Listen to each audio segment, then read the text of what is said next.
Bom, e voltamos com o Fábio Guerra, gerente de política econômica da CNI, a Confederação Nacional da Indústria. Mais uma vez, muito obrigado por participar da programação da Jovem Pan. Bem-vindo.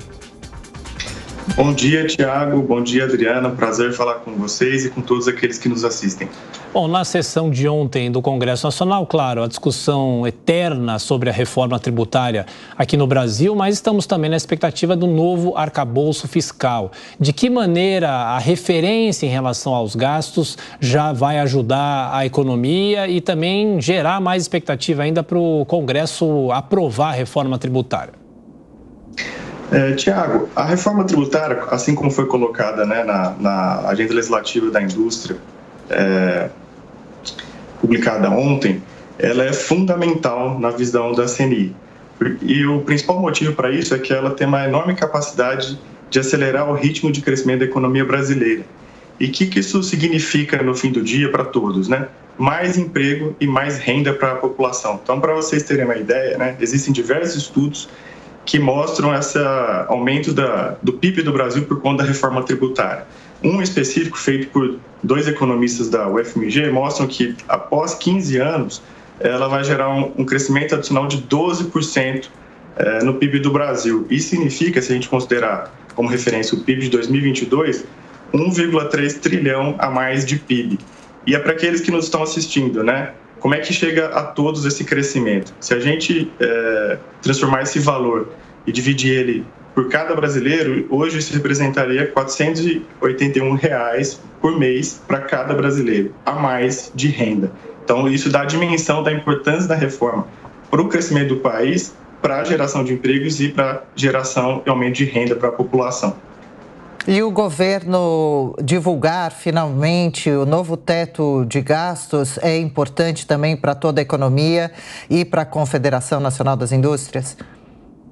Adriana, sem dúvida, né? A questão da responsabilidade fiscal é uma premissa muito importante para a estabilidade macroeconômica e ao passo que o governo fizer essa divulgação oficial, né, quando for de conhecimento público de qual é a proposta, certamente todos os agentes, assim como a CNI, a indústria, fará a devida avaliação sobre esse novo instrumento, sobre essa nova regra.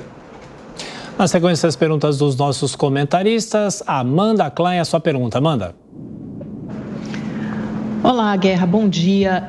Existe uma reclamação por parte do setor de serviços, na verdade uma briga setorial, né? Porque hoje a indústria é a mais onerada por causa da cumulatividade dos impostos ao longo da cadeia e deve ser de insumos e deve ser a mais favorecida, portanto, imediatamente com uma reforma tributária. Já os serviços de agropecuária temem que serão mais tributados. O setor de serviços, por exemplo, fazendo um pouco o papel do advogado do diabo, diz o seguinte, olha, hoje a gente paga um imposto muito menor, vamos pagar por uma alíquota única de 25%, sendo que representamos mais de 70% da economia e empregamos muita mão de obra. Então, no primeiro momento dessa reforma, quando se fala somente sobre a reforma dos impostos de consumo, nós seremos prejudicados. Por isso, seria muito importante que haja uma reforma também da folha de pagamento, porque o principal custo do setor de serviços é com mão de obra, pagamento de mão de obra.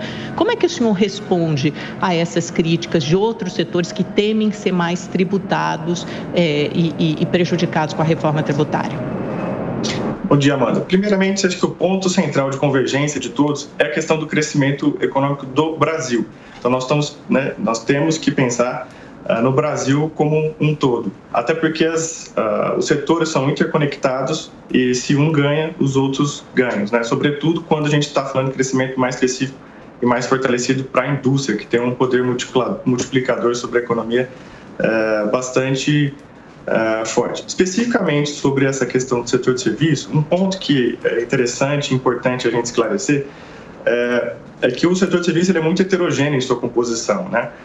Muito se fala, por exemplo, dos efeitos sobre o setor de serviço como um todo, né, que representa aí aproximadamente 70% do PIB do Brasil, mas por ele ser muito heterogêneo, é importante que a gente olhe como que é o potencial e eventual impacto da reforma tributária sobre cada segmento que compõe esse setor. Então, só para eu dar um exemplo aqui para vocês, de acordo com a classificação do IBGE, das contas nacionais, a administração pública faz parte do setor de serviços e representa um pouco mais de 17% do PIB. E a administração pública não vai ter, evidentemente, nenhum impacto por conta da reforma, porque os bens e serviços oferecidos pela administração pública não sofrem a incidência de tributo sobre o consumo.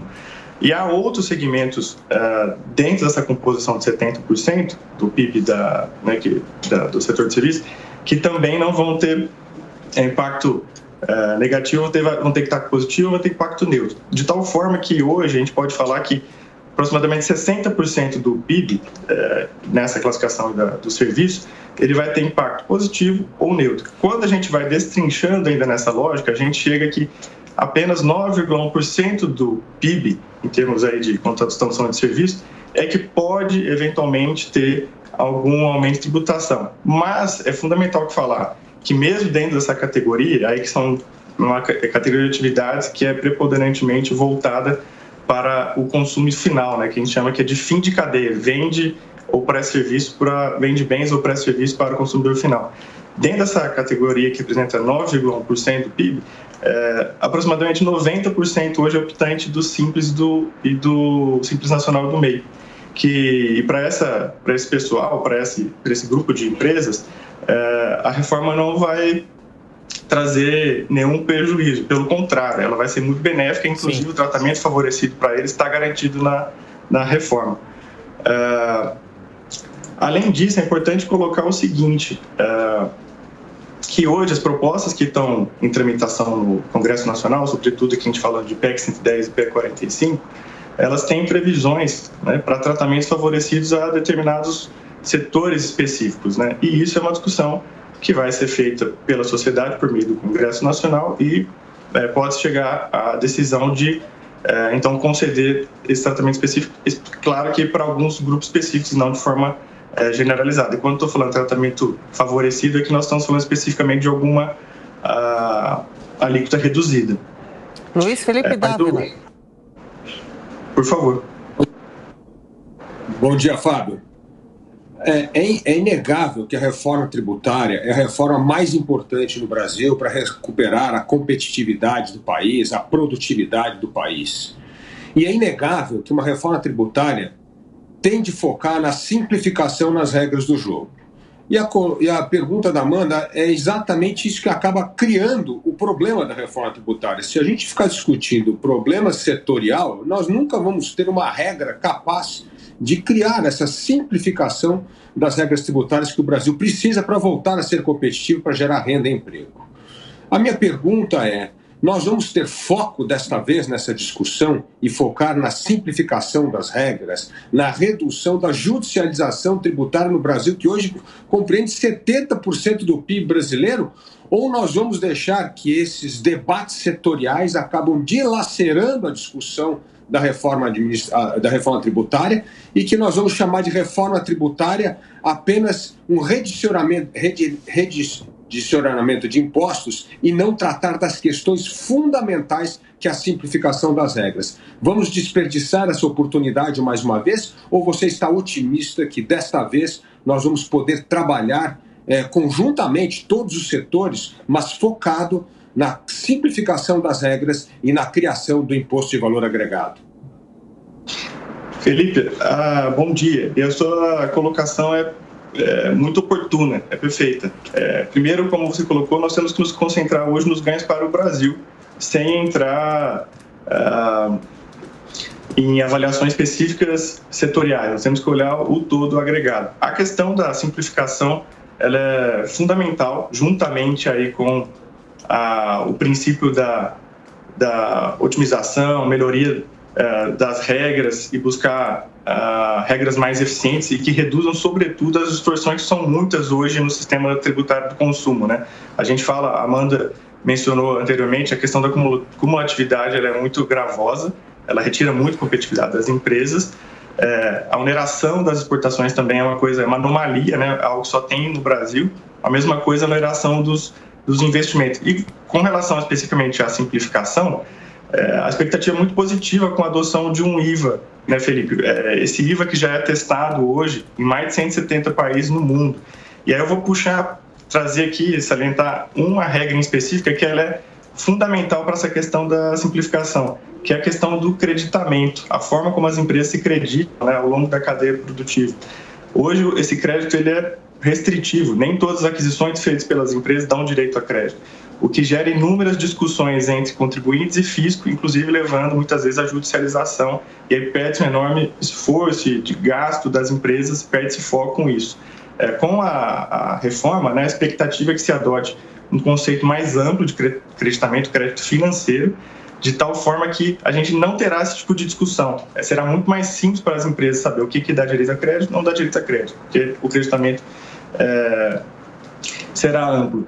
E, para finalizar, Felipe, eu acho que a gente não pode mais, né, a indústria entende que não podemos mais perder tempo. E é por isso que é tão urgente a gente fazer essa reforma tributária.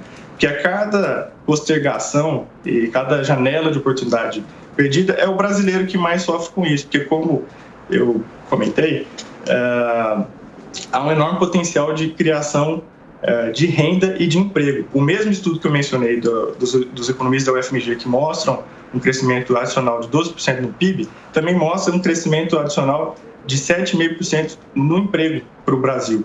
E a gente, considerando que hoje a gente tem uma população ocupada, né, o número de trabalhadores ultimamente 100 milhões, então a gente está falando aí de uma capacidade de crescimento, geração de novos 7,5 milhões de novos postos de trabalho. Então, isso que é o fundamental, isso tem que ser observado com muita atenção por toda a sociedade, que é esse tipo de ganho que nós estamos falando com a reforma tributária. Fábio Guerra, gerente de política econômica da CNI, a Confederação Nacional da Indústria, muito obrigado pela entrevista, bom trabalho, até a próxima. Eu que agradeço pela oportunidade.